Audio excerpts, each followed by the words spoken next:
세월을 아끼라 하신 본문의 말씀을 그대로 제목으로 삼고 세월을 아낍시다, 그런 말씀을 함께 나누고자 합니다. 그런즉 너희가 어떻게 행할지를 자세히 주의하여 지혜 없는 자같이 하지 말고 오직 지혜 있는 자같이 하여 세월을 아끼라, 때가 악하다 말씀하십니다. 사람은 누구나 한시적인 인생을 살고 있습니다. 태어나서 죽기까지 일생이 정해져 있습니다. 사도행전 17장에 보면 하나님께서 사람들의 연대를 정하셨다고 하는 말씀이 나오죠. 사람은 어느 누구도 사람의 수명을 모릅니다. 자기 수명도 모르고 남의 수명도 모르고 알 수 없습니다. 안다면 다 거짓말쟁이 사기꾼들입니다. 100년을 살지 80년을 살지 50년을 살지 아무도 모릅니다. 그러나 분명한 사실 한 가지 아는 거 있지요. 언젠간 죽는다. 히브리서 9장에서 말씀합니다. 한 번 죽는 것은 사람에게 정하신 것이요 그 후에는 무엇이 있다? 심판이 있으리니 라고 하신 말씀을 늘 기억하고 살아야 할 것입니다. 이러한 우리의 일생을 불타는 양초에 비유하기도 합니다.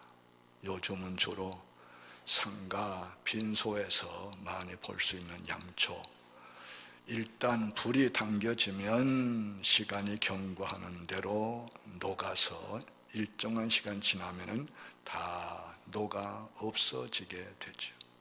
우리 일생이 이와 같다는 거지요. 일생은 정해져 있습니다. 살면 산 만큼 살 날이 줄어들고 남은 인생은 짧아지는 것입니다. 양초가 녹아 없어지는 것과 같습니다. 삼척동자도 알 이런 이야기를 교회 나오지 않고 어디가 들어보겠습니까? 다 아는 얘기지만 너무나 중요한 것인데 우리는 전혀 생각하지 않고 살 수가 있는데 대단히 잘못 사는 거지요. 지극히 평범한, 아무도 부정할 수 없고 부정하지 않는 이런 것을 우리는 늘 생각하면서 살아야 복되게 살 줄로 믿습니다.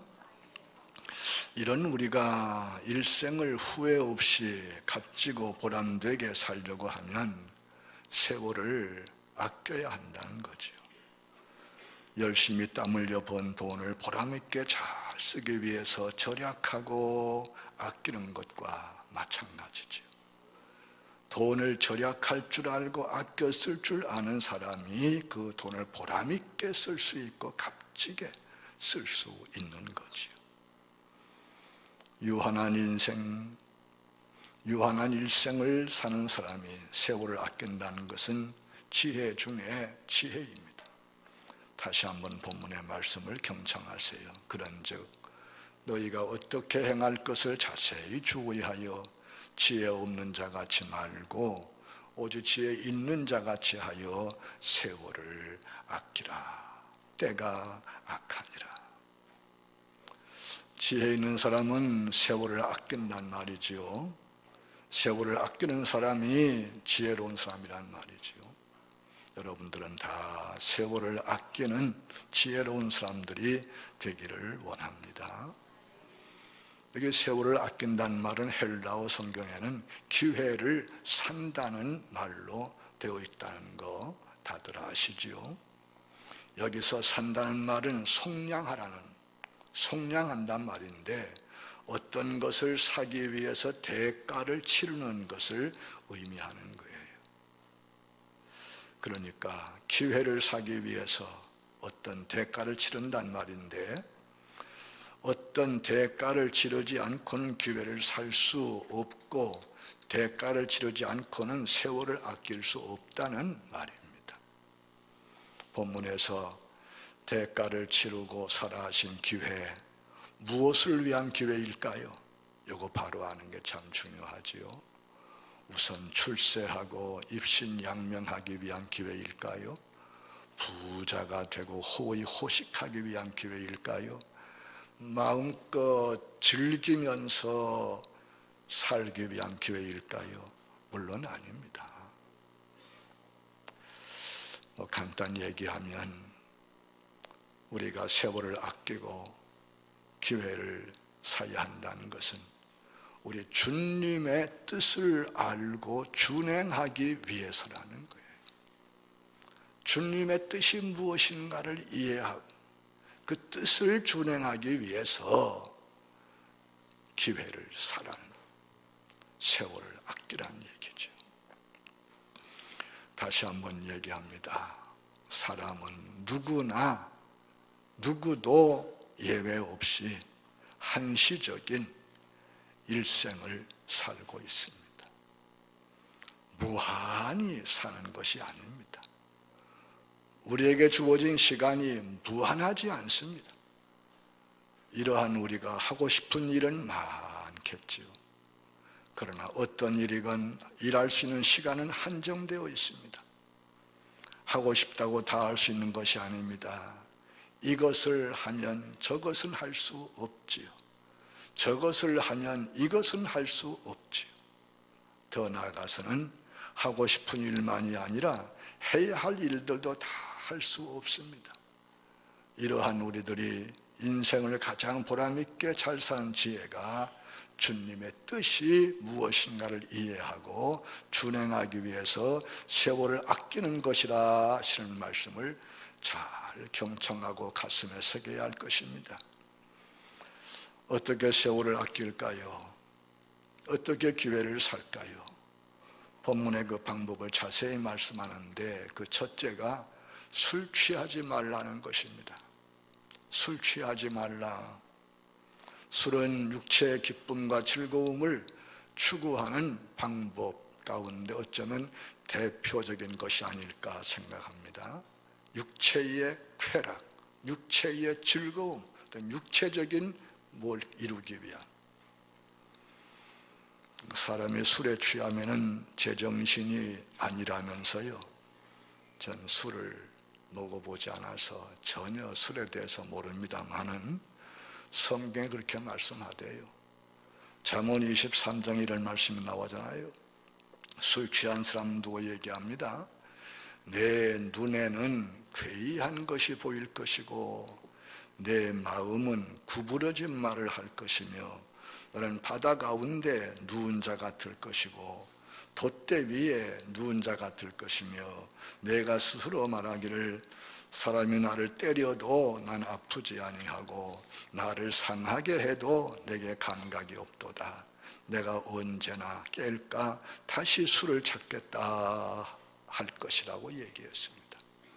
술 먹으면 또 먹게 되고 또 먹게 되고, 그래서 사람이 술 먹다가 술이 술을 먹다가 마지막에는 술이 사람을 삼켜버리고 말지요.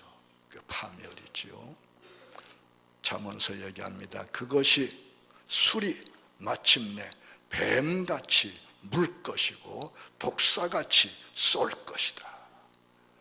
잠언 23장의 경고의 말씀이에요. 우리 교회는 술 잡수는 분들 없지요. 표정 보니까 많이 있는 것 같네. 목사 망신 시키는 거죠. 하나님 욕 돌리는 거죠.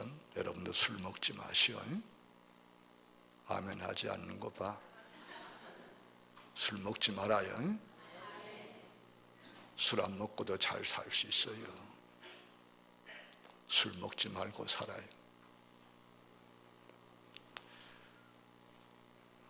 본문에서 술 취하지 말라는 거, 술만 금하는 것이 아닙니다. 술과 관련된 것들 다 얘기하는 것입니다. 뭘까요? 돈도 있고 담배도 있고 오락도 있고 춤도 있고 노름도 있고 사치가 허영에 들뜬 물품 구매 쇼핑 같은 것도 있고 뭐 여러 가지 음란물들 그런 것들 많이 있지요. 이런 게 다 술과 관련된 것들이에요. 술 속에 다 있는 것들이에요. 술 안 먹고는 그런 거 못해. 술을 먹으니까 제정신이 아니야. 주머니에 한 푼도 없으면서 지가 마치면서 억만장자같이 말이에요. 허세 부리면서 별짓을 다 하려고 그러고. 술이 문제예요. 술 취하지 말라. 오늘 말씀을 깊이 기억을 해야 돼.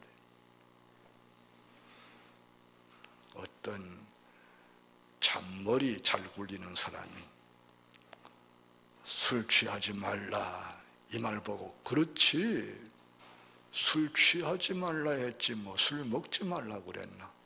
안 취하게 먹으면 되지 뭐. 없다고 생각이나 하고 말이야. 홀짝홀짝 하다간 술에 먹혀가지고서 파멸하는 것.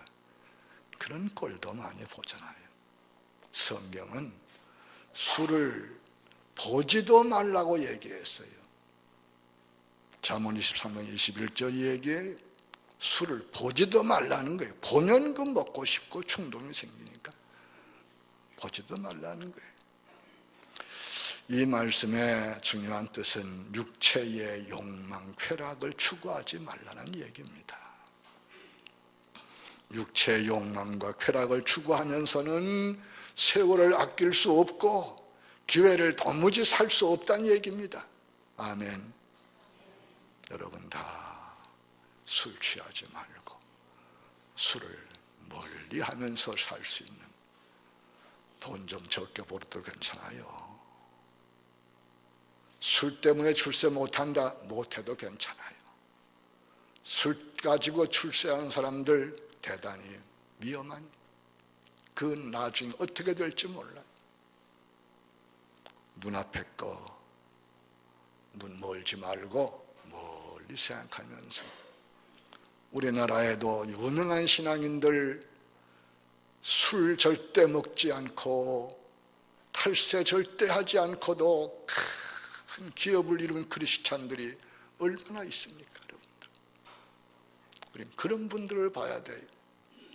불신자하고 똑같은 사고방식과 방법으로 살아서 출세하겠다, 돈 벌겠다. 여러분, 그 끝이 대단히 무서운 것을 우리가 아셔야 합니다. 둘째로 세월을 아끼는 방법을 얘기하죠. 성령의 충만함을 받으라는 것. 여기 술 취하지 않는 것은 세월을 아끼는 소극적인 지혜와 방법이에요. 술 취하지 않는 것보다 더 적극적인 방법은 뭐예요? 성령의 충만을 받는 것이라는 거예요. 성령이 충만치 못하고 성령이 우리 안에 역사하지 않는 상태에 있으니까 세상적인 것만 보이고 그렇게 하지만 살 것 같고, 그래 전부 다 세상 따라가는데 성령 충만 받으면 그런 건 넉넉히 물리치고 승리할 줄 믿습니다. 성령 충만해야 세월을 아낄 수 있습니다. 주님을 위해 기회를 살 수가 있습니다. 성령 충만해야 주님의 뜻이 무엇인지를 이해할 수 있습니다. 왜 그럴까요? 성령님은 주님의 영이에요. 성령을 통해서만 주님의 뜻을 알 수 있어요. 성령 안에서 주님의 뜻을 이해할 수 있어요. 그래 세월을 아낄 수 있는 거예요. 여러분 다 성령 충만하기를 축원합니다. 어떻게 성령 충만함 받습니까? 성경은 크게 두 가지를 얘기하죠. 하나님의 말씀을 듣는 것과 성령을 사모해서 기도하는 것. 이 새의 두 날개와 같은 두 가지로서 우린 성령 충만함을 받고 성령 충만함으로 세월을 아껴 살 수 있고 주님의 뜻이 무엇인지 분별해서 그 뜻을 따라서 살아갈 수 있다는 사실이에요. 이 성령 충만을 받는 것도 중요하지만 유지하는 것도 중요한 거예요. 한 번 받았다고 다 된 게 아니에요. 성령 충만한 자도 금방 성령이 떠나가고 언제 성령 받았었던가 할 정도로 그렇게 될 수 있는 것을 두렵게 생각을 하셔야 돼요. 그래서 성경은 성령을 소멸하지 말란 말씀도 하고 있고 성령을 근심하게 하지 말란 말씀도 나오는데 그런 얘기들이에요. 여러분, 소멸이 뭐예요? 불 끄는 게 소멸시키는 거죠. 죄는 불은 물로 소멸시키고 성령은 죄로 소멸시키는. 우린 날마다 싸우며 살아가는 것이에요. 뭐예요? 죄의 유혹과 그 시험들을 물리치는 생활을 해야 하는 것이에요. 하나님의 성령을 근심하게 하지 말라. 에베소서 4장 30절. 성령을 소멸하지 말라. 살전 5장 19절 말씀, 유명한 말씀들이지요. 성령을 근심하게 하지 말고, 즉 죄 짓지 말고 성령을 소멸시키지 말아라. 이 말씀을 꼭 기억해야 되겠습니다.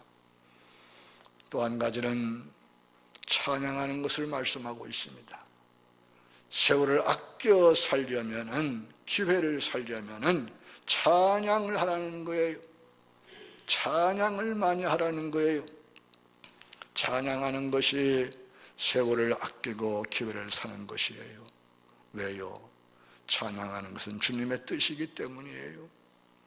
하나님은 하나님을 찬양하도록 하나님 백성을 선택하시고 구속하셨다고 이사야 43장 21절에서 분명히 말씀해 주고 있고, 에베소서 1장 3절 이하에서도 하나님께서 창세 전에 우리를 선택하시고 그리스도 안에서 구원하신 목적을 말씀할 때에 찬송하게 하려 함이라고 분명하게 말씀해 주고 있어요.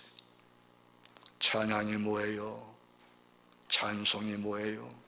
하나님을 높이고 하나님께 감사하는 것이 찬송하는 것이고 찬양하는 것이에요. 하나님의 사랑과 능력과 위대한 역사, 즉 창조의 역사와 구원의 역사 등을 노래하는 것이, 이것이 찬송이고 찬양이에요.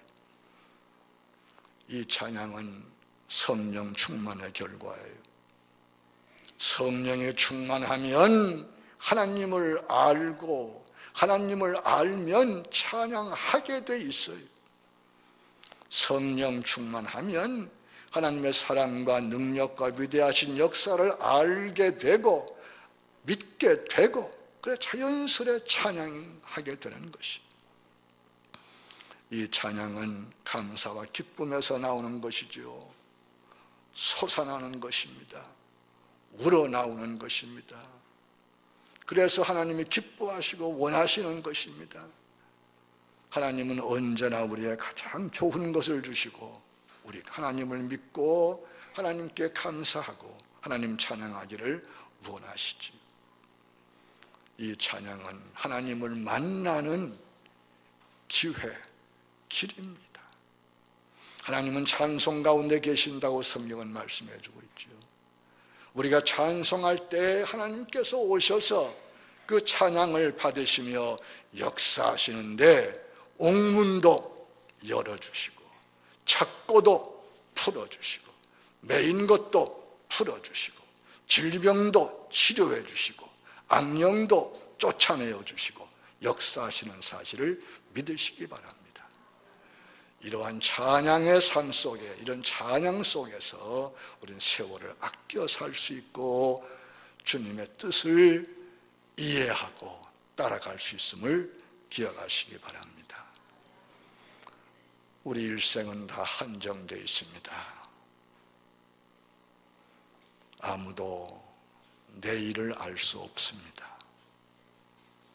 성경은 내일 일을 자랑하지 말라고 말씀하면서 하루 동안에 무슨 일이 일어날지 알지 못한다고 경고하고 있습니다. 일할 수 있는 기회가 무한하지 않습니다. 그러나 누구에게나 할 일은 많고 하고 싶은 일도 많을 것입니다. 우리는 세월을 아끼고 지혜롭게 살아야 합니다. 꼭 해야 할 일과 하고 싶은 일을 구별해서 꼭 할 일을 하는 지혜를 가져야 되겠습니다. 필요한 일과 원하는 일을 구별해서 필요한 일을 하는 지혜를 가져야 되겠습니다.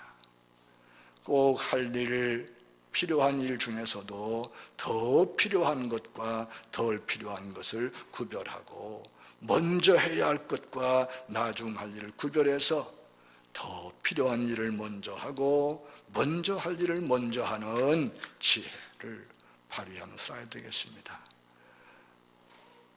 유식한 말로, 유식한 것도 아니지 상식화된 거니까 우선순위를 바로 알고 뭘 먼저 해야 하나, 완급을 바르게 구별하고 어느 것이 더 급한 것인가 구별해서 지혜롭게 살아가는 우리가 되어야 할 것입니다.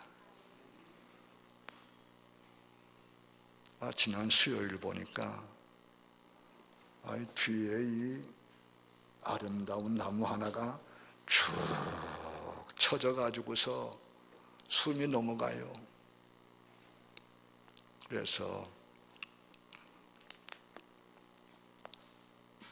관리 집사님한테 저거 왜 저러냐 물으니까 깜짝 놀라면서 이상하네요.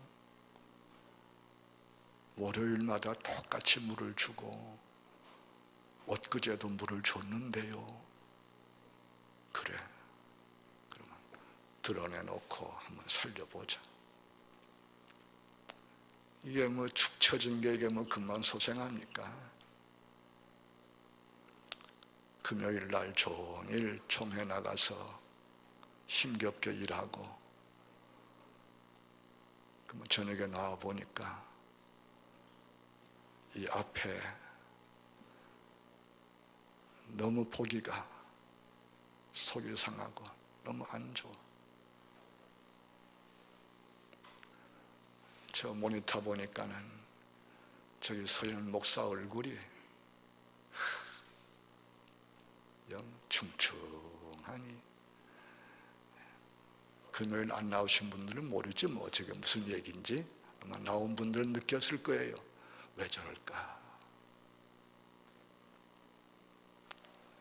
토요일 아침에 나와서 직원 예배 드리고 회의하면서 공집사님 오늘은 주일 준비의 최우선 1순위가 강단 새롭게 정리하는 겁니다. 청소하는 거 조금 뒤로 밀어놓고 양재시장 나가서 그거 고전 얘기다. 양재시장 나가서 꽃을 좀 사오라고 해서 그래서 금요일 날 나가서 양재시장을 전부 샅샅이 뒤졌는데 이런 나무가 없어. 이게 좀 비슷해야지만 너무 어울리는 이런 나무가 없어. 전부 다 이렇게 가는 것들. 이건 지금 이렇잖아요 지금. 그래서 못 사고 왔어요. 그래 이제 금요일은 없이 지냈고 이제 어제 얘기해요. 도저히 이런 상태로 주일을 맞이할 수는 없다. 그러니 응급조치하자. 이 나무 유치부실에 있는 거 저거 좀 손질해서 일단 갖다 놓고 꽃도 우리 청권사님이 몇 주 전에 헌금했으니까 꽃도 사오고 해서 준비 좀 하자. 그리고 시간이 정 안 되면 오늘은 교회 청소는 급한 것만 하고 대충 해도 좋다. 그렇게 하고 오늘 주일을 준비해서 맞이한 겁니다. 잘했죠? 작은 교회니까 목사가 북치고 장구치고 관리까지 다 신경 쓰고 큰 교회야 그런 거 합니까? 다 밑에서 알아서 다 해주니까 말이에요. 북치고 장구치고 하니까 좋지. 혼자 다 하니까 신나지. 그래요. 여러분들 괜찮아요? 오늘 우리 예배당 분위기 괜찮아요? 이제 이건 지금 임시로 놓는 거예요. 또 이제 내일부터 전국을 샅샅이 뒤져가지고서 이것하고 짝이 맞을 만한 거 하나 준비를 해야 돼요. 이렇게 굵은 것 말이에요. 여러분도 혹시 어디 정보 있으면 나한테 좀 알려줘요. 이것하고 비슷한 거 있으면 좀 하나 사오게. 우선순위 완금 얘기하다가 제가 여담을 했습니다. 양해하시고. 매사가 그렇습니다. 무엇이 급하냐, 무엇이 더 중요하냐, 그거 바르게 알고 살아야 되겠는데 우리에게서 가장 중요한 게 무엇이겠습니까? 주님의 뜻이 무엇인가를 이해하고 그 뜻을 따라가는 것, 그 뜻을 준행하는 것, 그것을 위해서 다른 것들 좀 뒤로 하고 미루고 포기하고, 이것이 바로 세월을 아끼는 것이고 기회를 사는 것이다, 그 얘기입니다.